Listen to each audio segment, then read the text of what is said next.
Fridays with the Founder. I'm Brian Cassidy, Marketing Specialist here at Adapt, and I am once again joined by our Adapt founder, Brian Cassidy. Hi, Megan. Hi, Dad. Last week we talked a little bit about Adapt to Run and just running in general on whether or not it's good for you. If you haven't watched that video, you can find it over on our YouTube or on our socials as well. But today we're talking a little bit more about running and specifically what shoes to wear. So we get that question a lot. What shoes should I be wearing? I don't know if this is right. My feet hurt. What shoes? What insoles? All that fun stuff. So we want to hear from you. What shoes should they be wearing? So there's a whole industry that's not going to like what I say. And there's a lot of money being made on convincing you that the right shoe is key. Mm-hmm. And that the right shoe can fix your problem. Okay? The right shoe can't fix your problem. Get therapy. There's a whole different aspect of thinking that the shoe or the construction of the shoe will correct a mechanical issue that I might have. Yeah. My feet pronate, they fall in. They supinate, they go out. I have fallen arches. I have big feet. I have, whatever the case may be. The foundation of how our bodies move are not dependent on our feet. Our feet are designed to react to the ground. So we were genetically created, and that's a different argument on who you think did that, to survive not on pavement, but on an uneven surface, a natural surface. So when our foot strikes the ground, the ankle and the foot is just designed to, adapt itself, no pun intended, to whatever the surface is.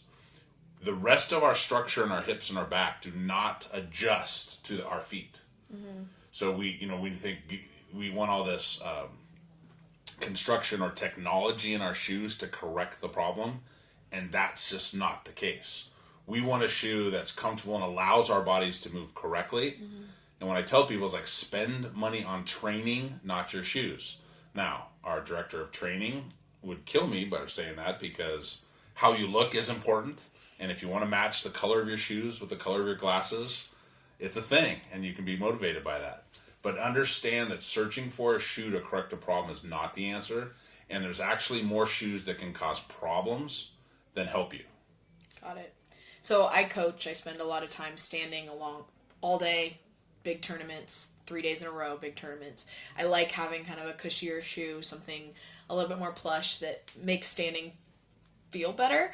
But you're telling me maybe that's not the case. So when someone says, oh, it feels like I'm walking on a cloud. Well, we don't walk on clouds. We walk on hard surfaces. So that's one of the things, and I call it flogic. Okay, it's flawed logic. We're going to talk about that in just about every episode from now on. You would think that more cushion mm-hmm. makes it easier on your body. Yeah. Takes the pressure off your bones. If our bodies are working correctly, the impact from the ground is how our bones get stronger. So if we want to do all this work to avoid osteoporosis and the softening of our bones, and everyone's saying, oh, you got to buy, these expensive supplements, the shoes themselves can be contributing to that. Mm-hmm. So those huge, we won't say Hawaiian name branded shoes that are really popular right now, that are like 3 or 4 inch freaking soles, then you step on them and you think that feels so good, but your brain feels like an unstable surface. Mm-hmm. So it actually creates more instability in the ankle, more instability in the knees. Just standing there, I can't lie, it's not a bad idea. It can help if you're standing, but if you're using them to move, mm-hmm. if you're walking for a sustained amount of time or using for training, mm-hmm. the biofeedback, the message that your feet get to go to your brain with those big plush shoes is negative. Mm-hmm. So you want something that provides enough protection, because we're soft now.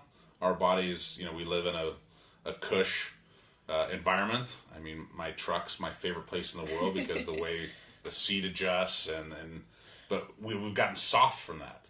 Yeah. And this is my first of many that say, back in my day, Megan, when we had a summer, we would take our shoes off when we were kids and not put shoes back on. We would go on pavement, rocks, all those things. I was just talking to an older coach the other day, about how we used to do that, but our feet can't support that anymore. So we still need shoes to support how our bodies have evolved. So you want something that allows your foot to do its natural motion and mm-hmm. still have enough protection. So you want a strong sole, mm-hmm. You want enough structure to it that it supports you, but it shouldn't alter your mechanics.